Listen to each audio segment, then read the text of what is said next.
Hi hello welcome to our channel. నేను మీ శ్రీ. ఈరోజు మనం చెప్పుకోబోయే కథ రాక్షసుడు పార్ట్ 39. కథలోకి వెళ్ళే ముందు లైక్ చేయడం మర్చిపోకండి ఫ్రెండ్స్. నన్ను తన మీదకి చేర్చేసుకున్నాడు. 2 రకాలుగా మాట్లాడకూడదు అంటూ నా గడ్డం పైకెత్తి పెదవులని మరోసారి ముద్దాడాడు. అతని నుంచి తప్పించుకోవడానికి సాయశక్తిలా ప్రయత్నించిన నేను అతనికి లొంగిపోక తప్పలేదు. మరోసారి ప్రణయపు యుద్ధానికి తెరతీశాడు. అందులోకి నన్ను లాగేశాడు. ప్రేమగా, ఇష్టంగా. మరునాడు ఉదయం కాదు కానీ సూర్యుడు నడినెత్తి మీదకి వచ్చే సమయంలో నాకు మెలకువ వచ్చింది. మెల్లిగా కళ్ళు తెరిచి చూశాను. కళ్ళతో పాటు శరీరమంతా చాలా భారంగా అనిపించింది. చాలా కష్టంగా లేచి కూర్చున్నాను. తలంతా తిరిగిపోయిన ఫీలింగ్ కలుగుతోంది. ఇంకా పడుకోవాలనిపించింది.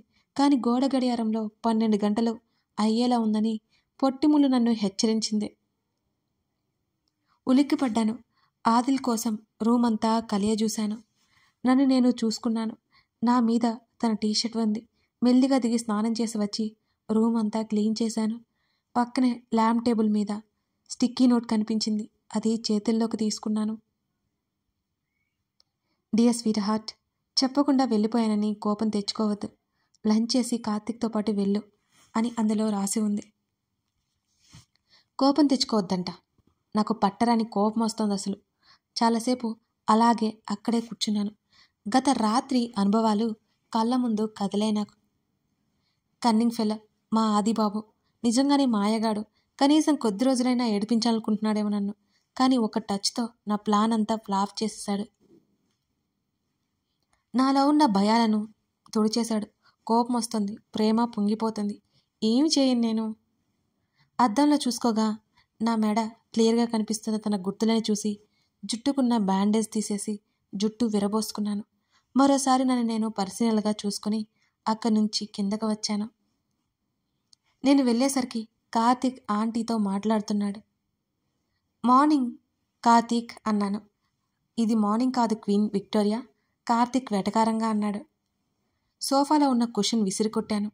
దాన్ని క్యాచ్ పట్టాడు. ఒంట్లో నీకు ఎలా ఉంది సాక్షి? మా ఆదిబాబు ఆంటీ ఎంతో ఆప్యాయంగా అడిగింది.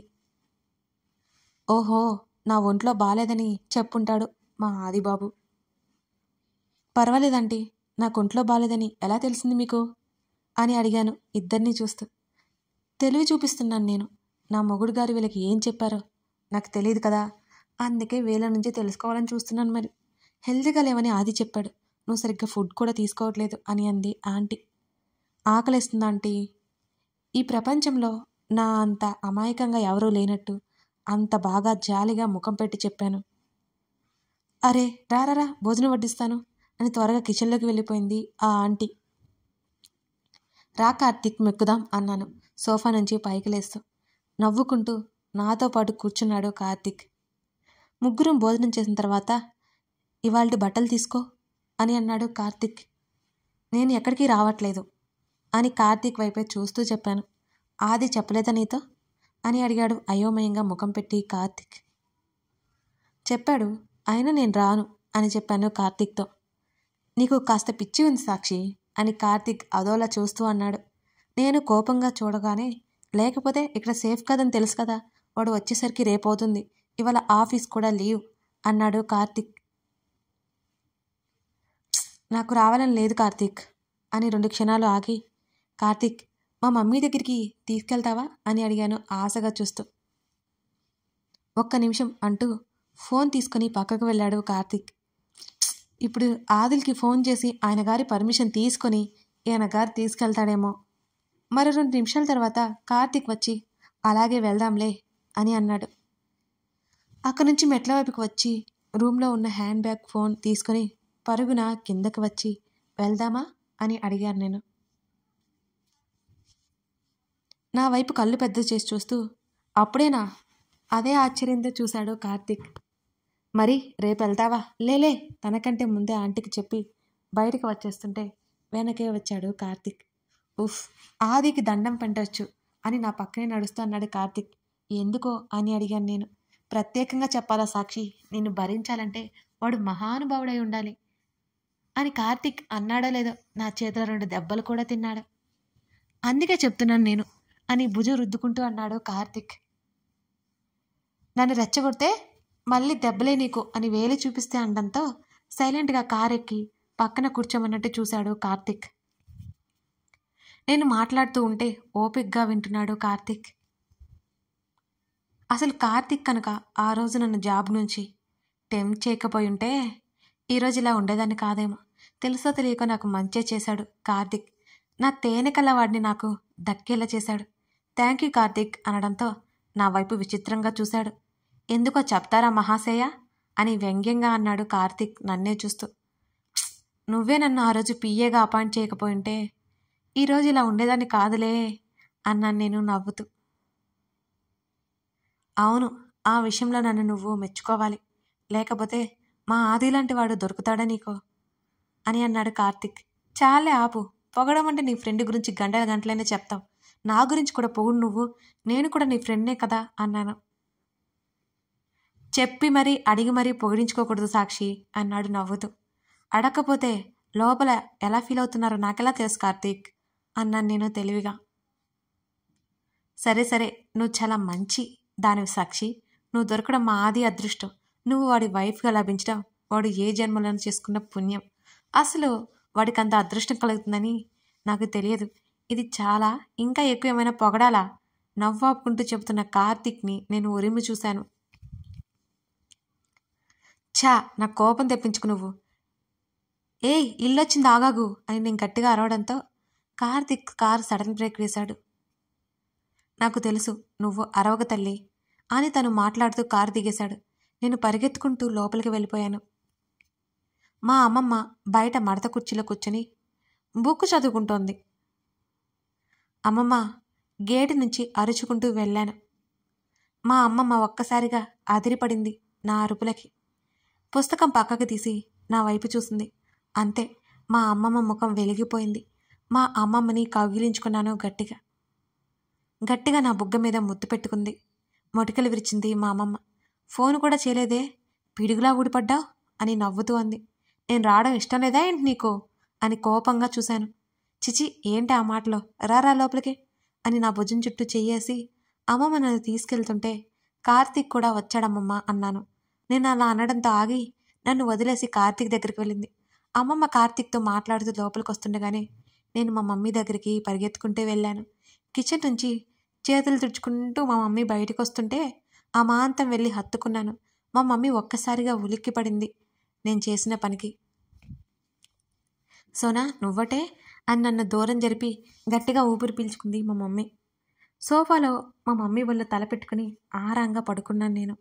ఇంతకు ముందు రోజు ఇలాగే చేసేదాన్ని. చాలా మిస్ అయ్యాను మా మమ్మీ ఒడిని నేను. మా మమ్మీ తల నిమురుతుంటే ఆది వెళ్ళిన విషయం చెప్పాను. నన్ను వదిలేసి కార్తీక్తో మాట్లాడుతున్నారు ఇద్దరు. కాసేపు తర్వాత ఆది వాళ్ళ అమ్మగారు ఎలా ఉందని అడుగుతోంది మా మమ్మీ. అప్పుడు గుర్తొచ్చింది అసలు రిలేషన్ ఏంటో నాకు తెలుసుకోవాలని. కానీ కార్తీక్ ఉంటే చెప్తుందా లేదా అనే సందేహంతో ఆగిపోయాను నేను. నైట్ అడగొచ్చులే అని ఊరుకున్నాను. నా బ్యాగులో ఉన్న ఫోన్ ఒకటే పనిగా మోగుతుంటే మమ్మీ ఒడి నుంచి లేచి బ్యాగ్ అందుకొని ఫోన్ తీసుకున్నాను. ఆది నుంచి కాల్ వస్తోంది నాకు. టైం చూశాను. మధ్యాహ్నం 2 గంటలైపోయింది.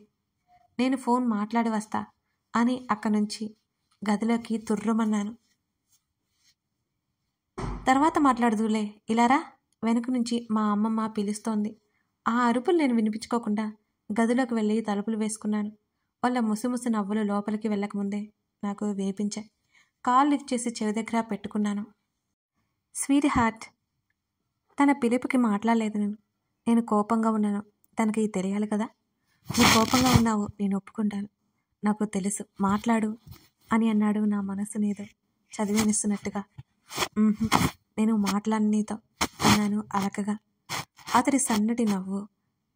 ఏం చేస్తున్నావు అని అడిగాడు. నీ ఫోన్ కాల్ వస్తే రూమ్లోకి వచ్చాను ఇప్పుడే అని బెడ్ మీద పడిపోతూ ఫోన్ని చెవి దగ్గరే పెట్టుకున్నాను. ఓకే, కార్తీక్ అక్కడే ఉంటాడు, నేను రేపు ఎర్లీ మార్నింగ్కి వచ్చేస్తాను అని అన్నాడు తను. లంచ్ చేసావా అని అడిగాను. అప్పుడే అయిపోయింది, హోటల్లో ఉన్నాను. హాస్పిటల్ గురించి కనుక్కున్నావా? అన్నాడు తను. మరి ఇంకా అక్కడే ఉన్నావేంటి, బయలుదేరు అని అడిగాను అప్రయత్నంగా. లేదు, డాక్టర్తో మాట్లాడాలి అని చెప్పాడు తను. ఇక నేను సైలెంట్ అయిపోయాను. ఏదైనా మాట్లాడు అన్నాడు ఆదిల్. ఏం చేస్తున్నావు నువ్వు అని అడిగాను. రిలాక్స్ అవుతున్నా, నీ గురించి ఆలోచిస్తూ అంటున్నా. అతని మాటలకి ఆటోమేటిక్గా నా పెదవుల మీద నవ్వొచ్చేసింది. ఫ్లర్ట్ చేస్తున్నావు కదా? నవ్వుకుంటూనే అడిగాను. దూరంగా ఉంటే ఎవరూ ఫ్లర్ట్ చేయరు, దగ్గరగా ఉన్నప్పుడే కావలసిన వాటి కోసం చేస్తారు, అర్థమైందా అన్నాడు తను. అబ్బో, మరి దగ్గరగా ఉన్నప్పుడు పొగిడావంటే అది ఫ్లర్టింగ్ అన్నమాట అన్నాను నవ్వు దాచేసుకుంటూ. నాకు పొగడ్డం రాదు, ఏదైనా చేతల్లోనే చూపించడమే. నేను మాట్లాడుతుండగానే వీడియో కాల్ చేశాడు ఆదిల్. ఒకసారి డోర్ లాక్ చేసానా లేదా అని చూసి ఫోన్ దిండుకి ఆనించుకుని బోర్లా పడి తన వైపే చూస్తున్నాను. అతని చూపులు సూటిగా, తెర వేగంగా నన్నే తడుముతున్నాయి. ఏంటలా చూస్తున్నావు అని అడిగాను అతని చూపులకి తడబడుతూ. చూడ్డం కూడా తప్పేనా? అలా కాదు, మరి ఎలా? అదిగో, నన్ను కన్ఫ్యూజన్లో పడేయకు. నీ మీద అసలే కోపంగా ఉన్నాను. కోపం నటిస్తూనే చెప్పాను. నా కోపం నటనే అని తెలుసుకోలేని వాడు కాదు కదా తను. అవునా, నేనొచ్చాక కోపం పోగొడతానులే అన్నాడు. నువ్వు వచ్చినా సరే నేను ఇక్కడే ఉంటా అన్నాను గట్టిగా. నేను కూడా అక్కడికే వచ్చేస్తాను అయితే అన్నాడు తను సన్నగా నవ్వేస్తూ. లేదు, నువ్వక్కడ నేనిక్కడ అంతే. పనిష్మెంట్ ఇవ్వాలి కదా నీకు అంటూ కళ్ళెగరేశాను. నువ్వు పనిష్మెంట్ ఇవ్వాలి అంటే నేను తీసుకోవాలి, లేకపోతే నీ వల్ల కాదు. నువ్వెక్కడున్నా తెచ్చేసుకుంటాను. అయినా టేస్ట్ చూపించి స్వీట్ పెట్టను అంటే ఎలా అంటున్న అతని మాటలకి అయోమయంగా ఉన్నా తర్వాత మెల్లిగా అర్థమయ్యి ఉలిక్కిపడ్డాను నేను. ఓయ్, ఏం మాట్లాడుతున్నావు? ఈ టాపిక్ ఆపై అన్నాను కంగారుగా. కంగారు కాదది, అంతకు మించిన బిడియం మరి. ఆపను, అసలు రాత్రి అని అతను చెప్తుంటే ఇలా మాట్లాడితే కాల్ కట్ చేస్తాను. కట్ చెయ్యి. చెప్పినంత మాత్రం సులువు కాదు కదా నేను ఆ పని చేయడం. కావాలని ఆడుకోకు నాతో. వచ్చాక చెప్తాను నీ పని. ఉదయం ఇప్పుడే వెళ్ళావు కదా, రెస్ట్ తీసుకో. ఇక్కడ బాగానే ఉన్నాను. మెల్లిగా కళ్ళు ఎత్తి చూస్తూ చెప్పాను నేను. మిస్ యూ అతను చెప్పాడు. నేను మిస్ అవుతున్నాను. ఎంతగా అంటే నాతో నేను లేనంతగా. నేను అతని పరిసరాల్లోనే తిరుగుతూ ఉన్నట్టుగా అంత మిస్ అయిపోయాను. నా శరీరం ఇక్కడ ఉన్న నా మనసంతా అతని దగ్గరే ఉన్నట్టుగా ఉంది. ఈ ఎడబాటేంటి ఇంత భారంగా ఉంది? ఈ భావం బయటికి చెప్పలేని, లోపల దాచుకోలేనిది. భారంగా అతను కాల్ కట్ చేస్తుంటే మిన్నుకుండిపోయాను. ఆ రోజు సాయంత్రం వరకు బోల్డన్ని కబుర్లు. ఆ రోజు రాత్రి అక్కడే గడిపేశాను నేను. మరుసటి రోజు నేను లేచేసరికి వస్తాను అన్న ఆదిల్ రాలేదు. ఆదిల్ ఫ్లైట్ గంట డిలే అయింది. లేటుగా వస్తాను అని చెప్పాడు. నీరు గారిపోయాను నేను. ఎక్కలేని నీరసం నన్ను ఆవహించేసింది. అలా అనిపించింది. పొద్దున్నే మేమందరం కాఫీ తాగుతుండగా మా ఇంటి ముందు వరుసగా కార్లు ఆగాయి. కార్తిక్ లేచి గుమ్మం వైపు వెళ్ళాడు. 60 ఏళ్ళుండే ఒక ఆమె, మమ్మీ వయసున్న ఒక ఆమె, ఒక అతను, పెద్ద ఆయన పాటు 4 మనుషులు లోపలికి వచ్చేశారు. వాళ్ళు ఎవరో అర్థమైనట్టు కార్తిక్ దారిచ్చాడు. వాళ్ళని నేను ఎప్పుడూ చూడలేదు. మా మమ్మీ చాలా కంగారుగా నిలబడింది. మా అమ్మమ్మ వాళ్ళని చాలా కోపంగా చూస్తుంది. ఎందుకు వచ్చారు మీరు? ఇప్పటికైనా మమ్మల్ని ప్రశాంతంగా బ్రతకనివ్వరా అని అమ్మమ్మ ఆవేశంగా అరిచేసింది. వాళ్ళ అమ్మమ్మ మాటలు పట్టించుకోకుండా కళ్ళతోనే అటు ఇటు వెతికి చూపులకి నా వైపుకి ఆపారు. కథ కొనసాగుతుంది. ఈ మధ్య పెద్ద అప్డేట్స్ ఇచ్చి ఇక్కడేంటి చిన్నది వచ్చింది అనుకుంటున్నారా? ఇది చేసేసరికి నాకు ఇవాళ సరిపోయిందండి. వీలైనంత త్వరగా నెక్స్ట్ ఎపిసోడ్ కూడా చేస్తానండి. సరేనా? నన్ను సపోర్ట్ చేస్తారని ఆశిస్తున్నాను. అంటే ఇంక పూర్తిగా హెల్త్ సెట్ అయితే నేను చేసేస్తాను. అప్పుడప్పుడు కొంచెం చిన్న డిస్టర్బెన్స్ ఉంటున్నాయి. Thank you.